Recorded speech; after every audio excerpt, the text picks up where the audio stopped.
1 Timóteo 6,10 diz que pois o amor ao dinheiro é a raiz de todos os males. Esse texto é muito forte. O amor ao dinheiro é a raiz de todos os males, e vivemos numa cultura e numa sociedade que ama o dinheiro mais do que pessoas. E o amor ao dinheiro é a raiz de todos os males.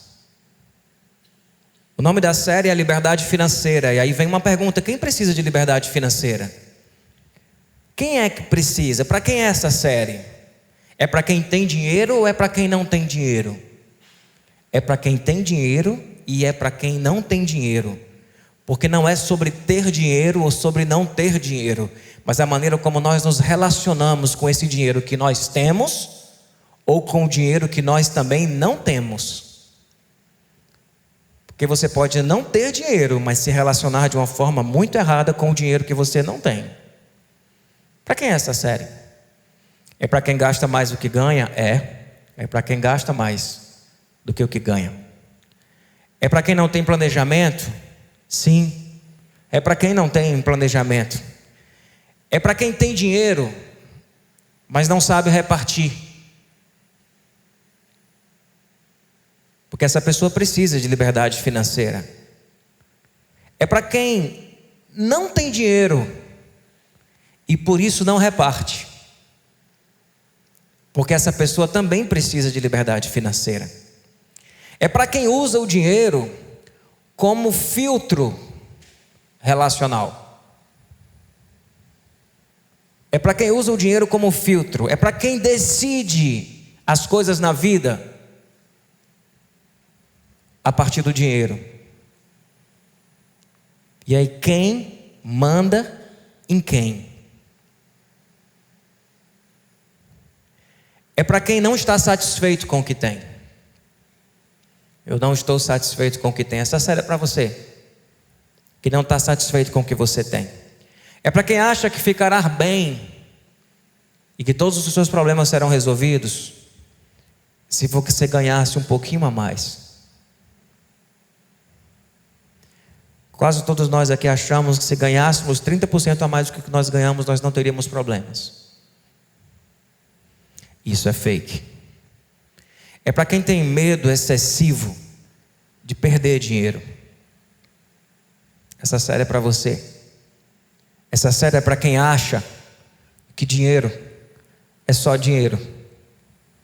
Porque dinheiro não é só dinheiro. Dinheiro tem força de potestade e de divindade na vida da gente. Dinheiro é assunto proibido.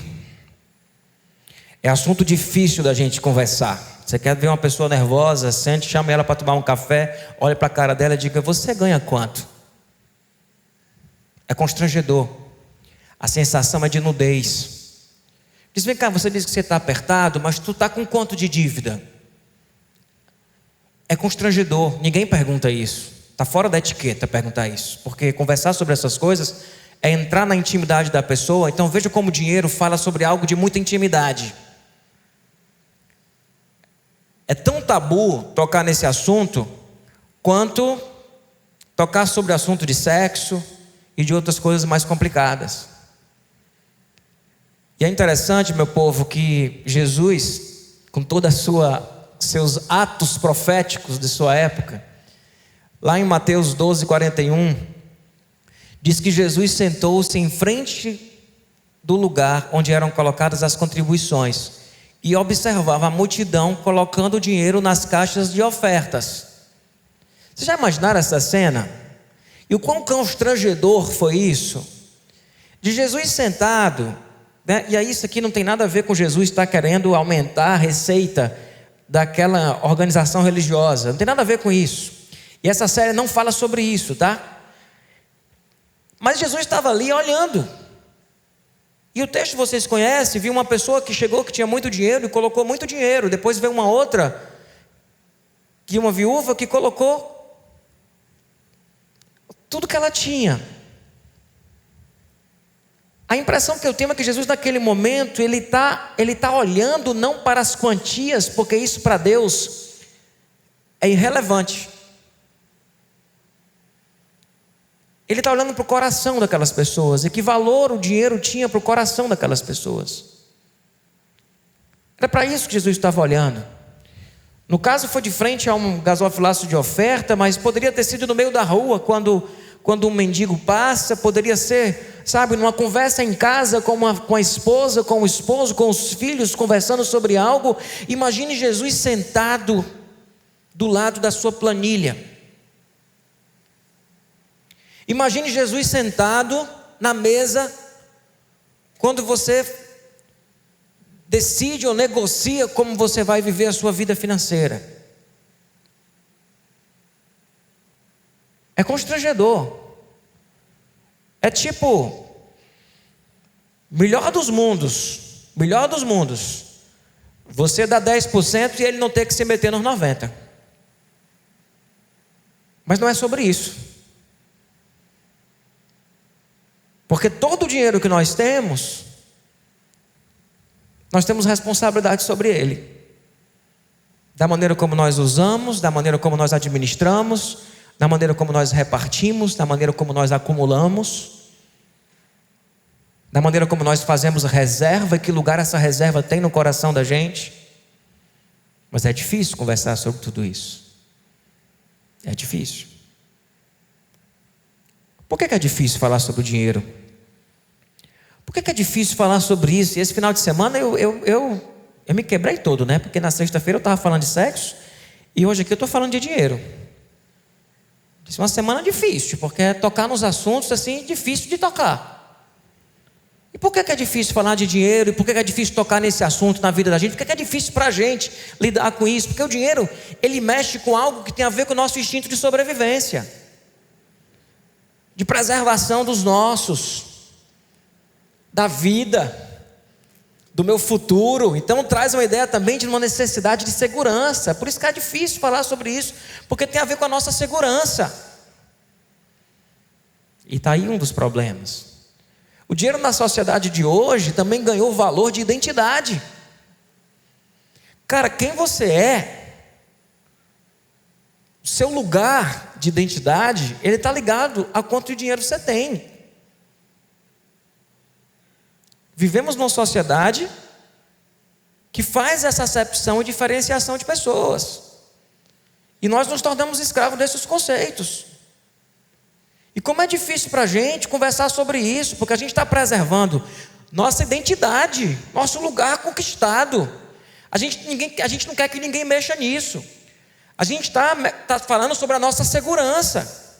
Está falando sobre o nosso instinto de sobrevivência, sobre o ter o pão para amanhã ou não ter. Percebe como é difícil mexer nessas áreas? Percebe como é difícil? Tem a ver com a sociedade do bem-estar, que nós ultimamente temos estado tão comprometidos com ela. Qual é a coisa que mais se valoriza hoje? É a sociedade do bem-estar. Isso classe média, né? Classe média alta, né? Porque a sociedade do bem-estar não é para todo mundo, não. A sociedade do bem-estar, ela é para aqueles que podem pagar o bem-estar e usufruir dele. Mas nós valorizamos isso. Isso é vendido para a gente. De que você vai estar bem, que você vai ser feliz, de que você vai ter paz, quando você estiver podendo fazer parte dessa sociedade do bem-estar. Isso é vendido. E também é difícil falar sobre dinheiro. E muito difícil. Porque ele revela muito o nosso coração. Ah, meu povo, como revela? Como o nosso dinheiro revela o nosso coração? Como a maneira como nós tratamos o nosso dinheiro revela o nosso coração? E é por isso que é tão difícil de abrir, porque você não está abrindo suas finanças. Você está abrindo seu coração. Tem casal que não consegue abrir a vida financeira para o outro. Isso não é incomum. Tem casal que não sabe quanto o outro ganha e não se desnuda nessa área, porque isso revela o nosso coração. E eu quero manter a minha sobrevivência, a minha segurança, o meu bem-estar social, a minha identidade. Por isso que isso é difícil de ser tratado. Eu digo que nós temos 3 distorções sobre o dinheiro, muito, muito séria. Primeiro é olhar para o dinheiro e entender o dinheiro como maldição. E na idade das trevas, na Idade Média, tipo, o dinheiro era tratado pela igreja como maldição. E bem-aventurados os pobres. A reforma protestante é que vem, e como uma das grandes responsáveis até pelo surgimento do capitalismo, que vem trazendo o conceito de que dinheiro é bênção de Deus. Mas antes, era o conceito do dinheiro como sendo maldição. A segunda distorção é o dinheiro como sinal de bênção de Deus. Mas a Bíblia diz que Deus faz nascer o sol sobre os justos e sobre os injustos. A gente não pode medir quem é que é abençoado e quem que não é abençoado por quem tem dinheiro e quem não tem dinheiro. Tem gente que não tem dinheiro e é super abençoado por Deus. Tem gente que tem dinheiro e a gente não sabe quem deu esse dinheiro. Se foi Deus ou foi o cão. Não é todo o dinheiro que é sinal de bênção de Deus. E nem é toda dificuldade que significa a ausência da bênção de Deus. Então a gente precisa sair dessa lógica. E a terceira distorção é de acharmos que dinheiro é nada mais, nada menos do que uma moeda de troca. Alguém diz, não, dinheiro não é nada. Dinheiro é tipo assim, antes era moeda mercadoria. As pessoas trocavam farinha por café. E depois, não, inventaram o dinheiro e as pessoas foram usar o dinheiro para fazer os mecanismos de troca. O dinheiro pelo dinheiro, ele não é nada, é igual a internet. Internet nem é bom nem é ruim. Depende de como você usa. O dinheiro não é bom e não é ruim. Depende de como você usa. E de que não tem nada a ver. Meu povo, não é bem por aí. Quando Jesus fala do dinheiro, ele coloca que o dinheiro é bem espiritual. Porque dinheiro é espiritual.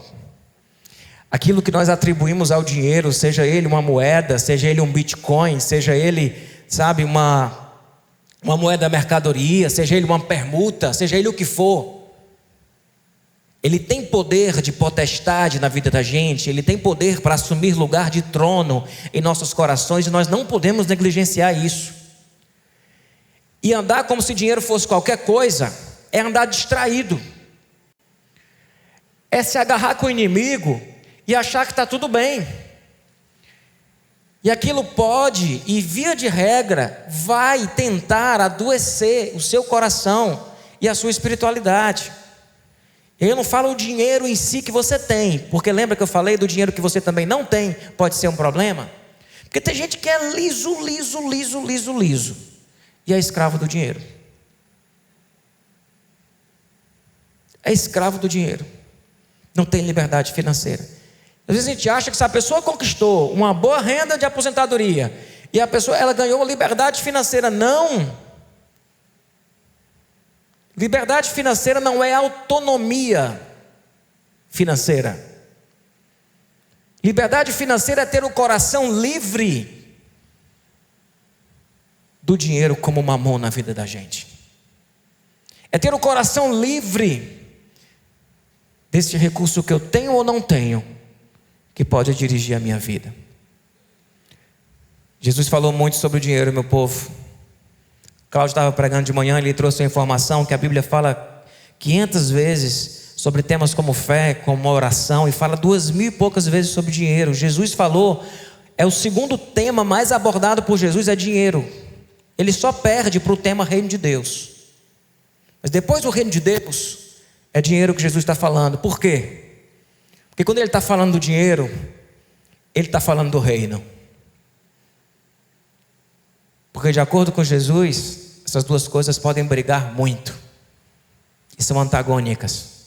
E não caminham juntas. Olha o que Jesus disse em Mateus 6.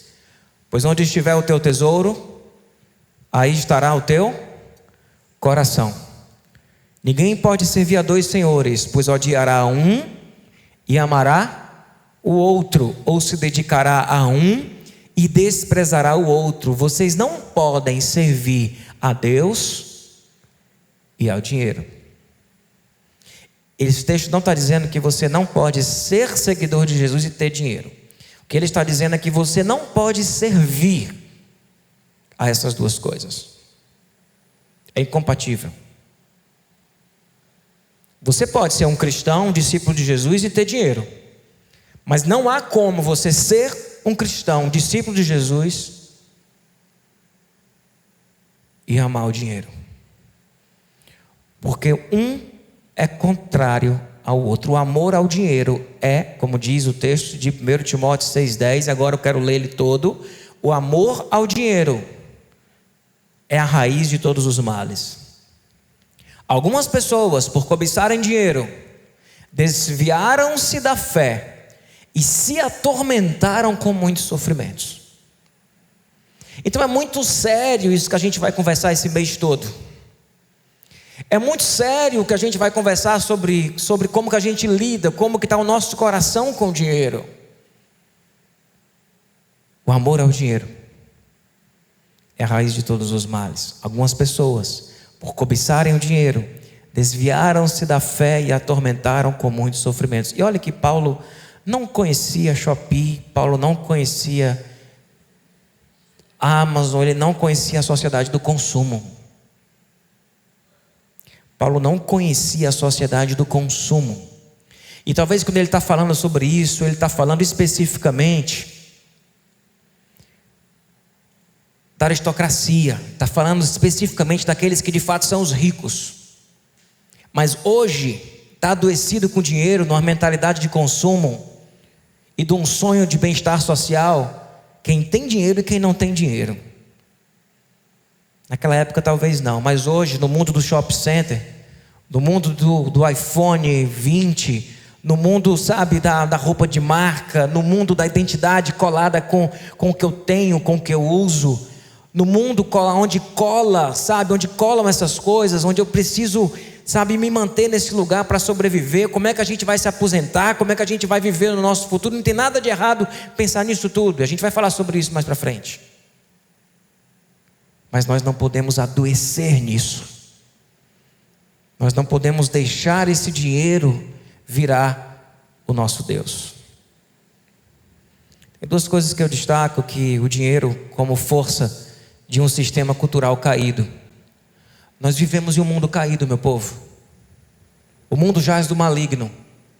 A gente vive numa lógica, a lógica de mercado é uma lógica caída. A lógica do que vale e do que não vale é uma lógica caída, é a lógica do pecado. Quem tem, quem não tem, quem é e quem não é, quem pode e quem não pode, isso não é a lógica do reino. E por isso Jesus está toda hora falando do reino e falando do dinheiro, porque ele precisa falar do dinheiro para falar do reino, porque se ele não fala do dinheiro, não tem um reino. Se a gente não arruma o coração da gente, não tem um reino. A gente vive num sistema cultural caído, onde o dinheiro manda em tudo. Quando você vai estudar, qualquer coisa que você for estudar, qualquer coisa, você vai ver que por trás, na história de qualquer área de conhecimento, de qualquer formato que a gente vive, existe o poder econômico por trás, definindo como as coisas são. Você vai estudar sobre a origem da escola, você vai ver que tem lá o poder econômico decidindo criar uma escola com o objetivo disso, daquilo. Você vai ver o povo cuidando do lixão, não sei aonde. Tem um poder econômico que precisou se interessar por aquilo. A gente vive num mundo que, se o poder econômico não se move em direção a algumas questões, essas questões não se mexem. É o que a gente vive. A nossa lógica, ela não é do bem comum. Nossa lógica é do privado, é do indivíduo, não é da comunidade. E a gente, um país miserável como o nosso, querendo viver o American Way of Life. Um país miserável como o nosso, uma sociedade de classe média alta, querendo viver um ideal que não é de bem comum. Não é de bem comum. A lógica é de acúmulo de riqueza. E vivemos no meio de uma desigualdade social e de uma injustiça tremenda. E a gente vai precisar conversar sobre isso também. Mas além do dinheiro como força de um sistema cultural caído, o dinheiro como um ídolo no coração da gente. E é sobre esse primeiro ponto, esse último ponto, que é o primeiro ponto que eu queria trabalhar com vocês. Até aqui, foi como se fosse uma introdução, tá? Eu sei que foi longa, meu professor de pregação ia me dar um 0 agora. Mas porque o que eu vou pontuar com vocês agora é o começo do que a gente vai tratar. Nós precisamos destronar Mamon do nosso coração. Essa ação é individual, mas ela tem a ver com o coletivo. Nós precisamos destronar o dinheiro do nosso coração. Eu não sirvo ao dinheiro. O dinheiro me serve. Nós precisamos destronar. Quando Jesus fala de dinheiro, ele usa a expressão mamon. Precisamos destronar. Eu quero pontuar 3 coisas que eu vou tratar elas com mais profundidade nos nossos próximos encontros. Primeira coisa que a gente precisa dizer: eu não deixarei o dinheiro me afastar das pessoas. Eu não deixarei o dinheiro me afastar das pessoas. Eu não deixarei o dinheiro me afastar das pessoas. E aí a gente começa a falar de família, né? E começa a falar de um bocado de coisa. Olha o que está em Lucas 12, o episódio que aconteceu. Alguém da multidão olhou para Jesus e disse: Mestre, dize a meu irmão que divida a herança comigo. Olha a confusão como já tinha. Dize a meu irmão que divida a herança comigo. Respondeu Jesus: Homem, quem me designou juiz ou árbitro entre vocês? Então lhes disse: Cuidado, fiquem de sobreaviso contra todo tipo de ganância. A vida de um homem não consiste na quantidade dos seus bens. Jesus não estava olhando uma questão objetiva de que tinha um irmão que merecia, o outro que não merecia, um que estava com herança e tinha que dar para o outro. Jesus olhou para o coração daqueles ali, foi para a raiz de onde estava a origem do problema, da confusão que eles estavam vivendo. Cuidado. Cuidado com todo tipo de cobiça. Cuidado, porque a vida de um homem não consiste na quantidade de seus bens. E se tem uma coisa que nós precisamos, quantas amizades, quantas famílias destruídas, quantas histórias a partir de dinheiro. Eu falei aqui, né, domingo passado, que das coisas que mais separa as pessoas em casamento é dinheiro, é sexo e é família também, que mais separa. Então, como nós precisamos guardar o nosso coração? Não deixarei o dinheiro me afastar das pessoas. Segundo, eu não tratarei as pessoas pelo que elas têm. E aí isso é um exercício que a gente precisa fazer todo dia. Todo dia. Um cristão precisa andar vigilante em relação a isso. Porque a gente fala muito bem com alguém simplesmente porque está bem vestido. E não fala bem com alguém simplesmente porque não está bem vestido. Se chega uma pessoa que você sabe que ela tem muito dinheiro, parece que você trata ela com um pouquinho mais de cuidado. E a gente precisa tomar muito cuidado com isso. Olha o que Tiago fala sobre isso, meu povo. E o texto é autoexplicativo. Não façam diferença entre as pessoas, tratando-as com parcialidade. Suponham que na reunião de vocês entre um homem com anel de ouro e roupas finas, e também entre um pobre com roupas velhas e sujas. Se vocês derem atenção especial ao homem que está vestido com roupas finas e disserem: aqui está um lugar apropriado para o Senhor, mas disserem ao pobre: você fique em pé ali, ou sente-se no chão junto ao estrado onde põe os meus pés, não estarão fazendo discriminação, fazendo julgamento com critérios errados. Quais são os nossos critérios para saber quais são as pessoas que nós nos aproximamos e não nos aproximamos? Quais são os nossos critérios para saber quais são as pessoas que nós ouvimos e as pessoas que nós não ouvimos? Porque parece que a sabedoria está nas pessoas que se vestem bem. Só que não. Quais são as pessoas que nós ouvimos? São as pessoas que nós não ouvimos. Eu, quando era pastor de jovens lá da PIB, há mais de 24 anos atrás, eu trouxe um colega meu do seminário que ninguém conhecia. Coloquei ele vestido de mendigo na porta da PIB, na escada lá, e sujei ele todinho, tem uma roupa rasgada. Era um culto jovem. Coloquei ele lá, deixei ele a 2 quarteirões para poder ele não ver ele chegando comigo. Ele disse que foram os 2 quarteirões mais assustadores da vida dele, porque ele disse: meu irmão, o Bambando me chama, Bambando me deixou a 2 quarteirões, eu não estava com documento, não estava com nada. Se parasse uma polícia ali, me pegava, me levava, eu nem chegava no culto. Mas ele conseguiu chegar, ficou lá na frente, todo mundo passou por ele sem falar com ele. Ele entra no culto, ele começa a assistir. A gente faz um momento de oração, onde as pessoas tinham que se juntar, tinham que dar as mãos. Ele foi lá dar as mãos, e o constrangimento das pessoas de dar a mão, de absurdo assim, absurdo.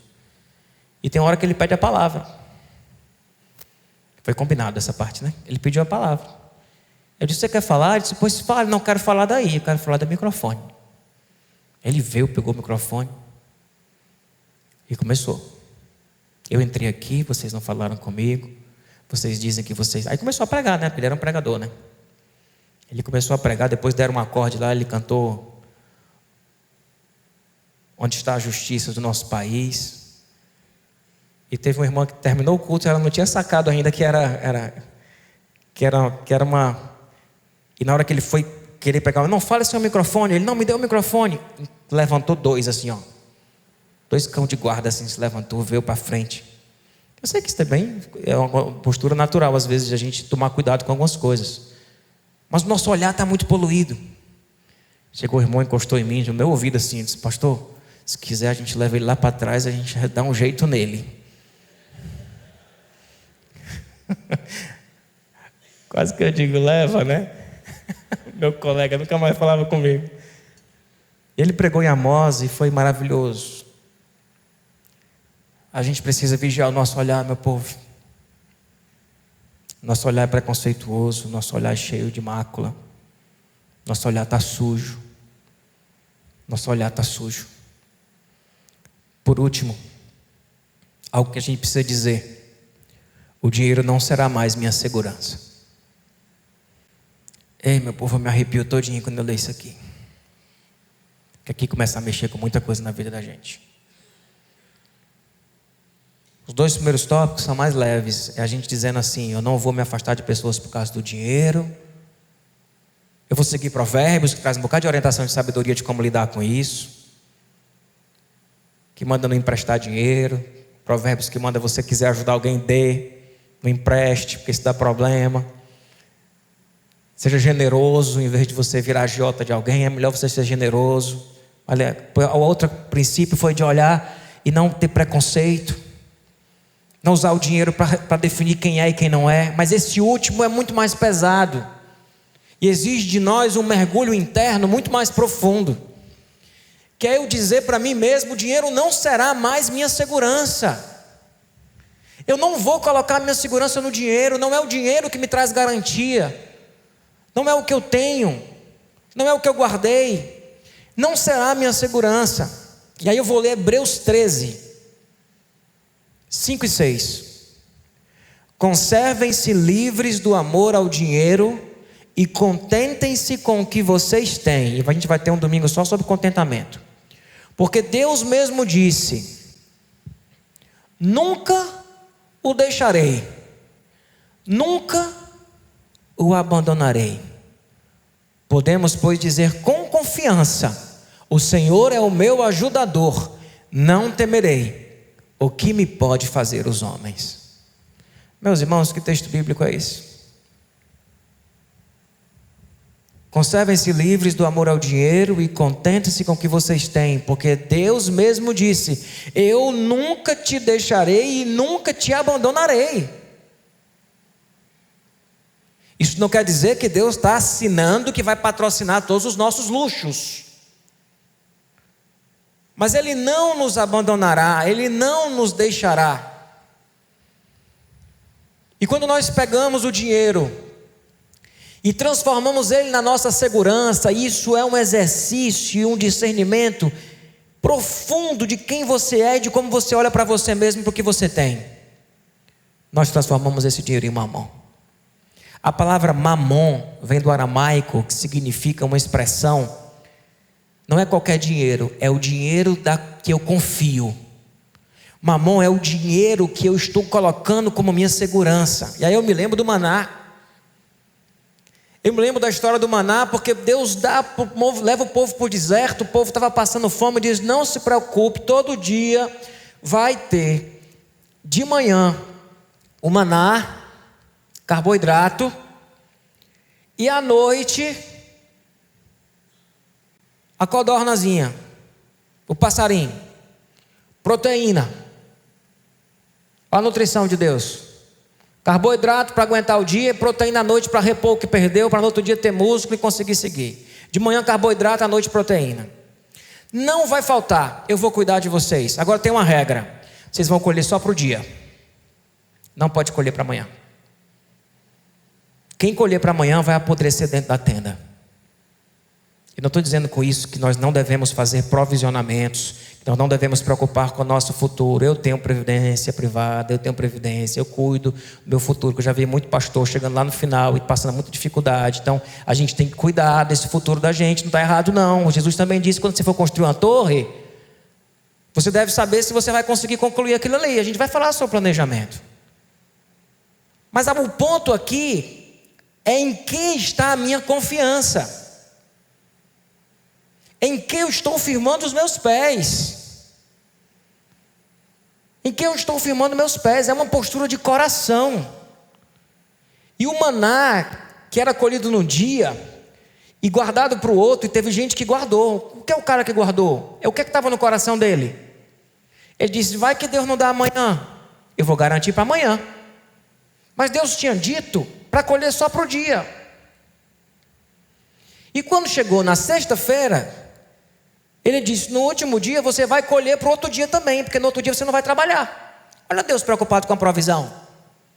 Olha Deus preocupado com o nosso provisionamento, para a gente poder descansar. E a aposentadoria também não é isso? No momento que a gente consegue descansar. O problema é quando esse provisionamento ele está misturado com desconfiança, com falta de confiança, ou quando nós começamos a colocar a nossa segurança e a nossa esperança naquilo que nós temos ou naquilo que nós não temos. No sexto para o sétimo dia eles guardaram e não apodreceu. Mas quando eles guardaram de um dia para o outro, apodreceu. Quando Jesus nos ensina a orar, na oração do Pai Nosso, que também é a oração do Pão Nosso, Ele diz: dá-nos hoje o pão. O pão nosso de cada dia nos dá hoje. E tem duas coisas nesse princípio dessa oração: o pão é de hoje e o pão é nosso.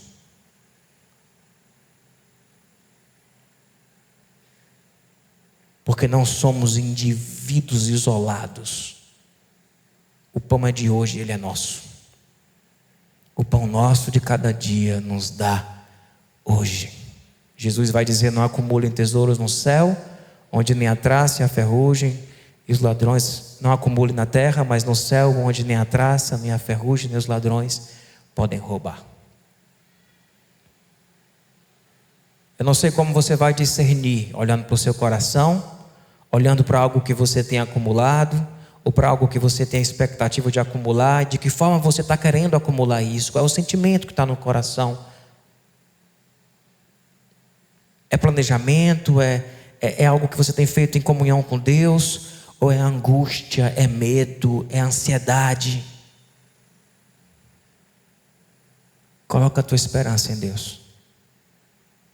Não deixa a tua provisão ou o teu recurso virar a tua segurança.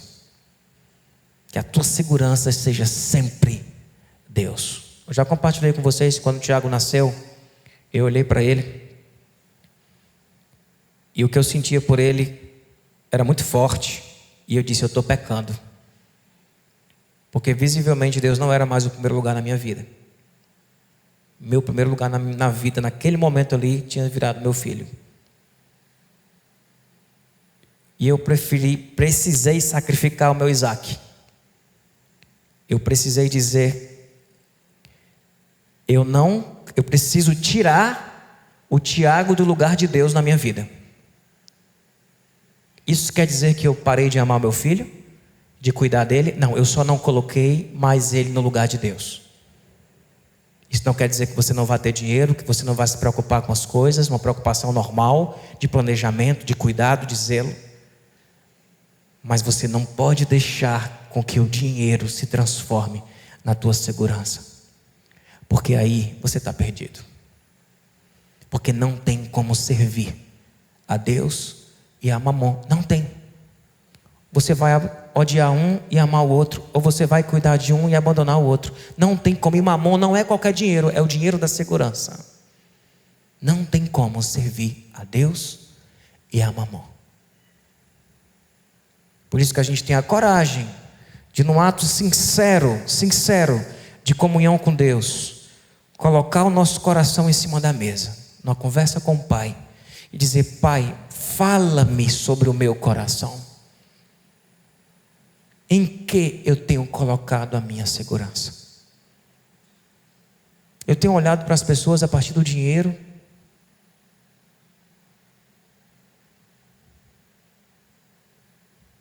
Que o Senhor, e apenas o Senhor, seja o nosso Deus e a nossa segurança. Que nem nada e nem ninguém tome esse lugar.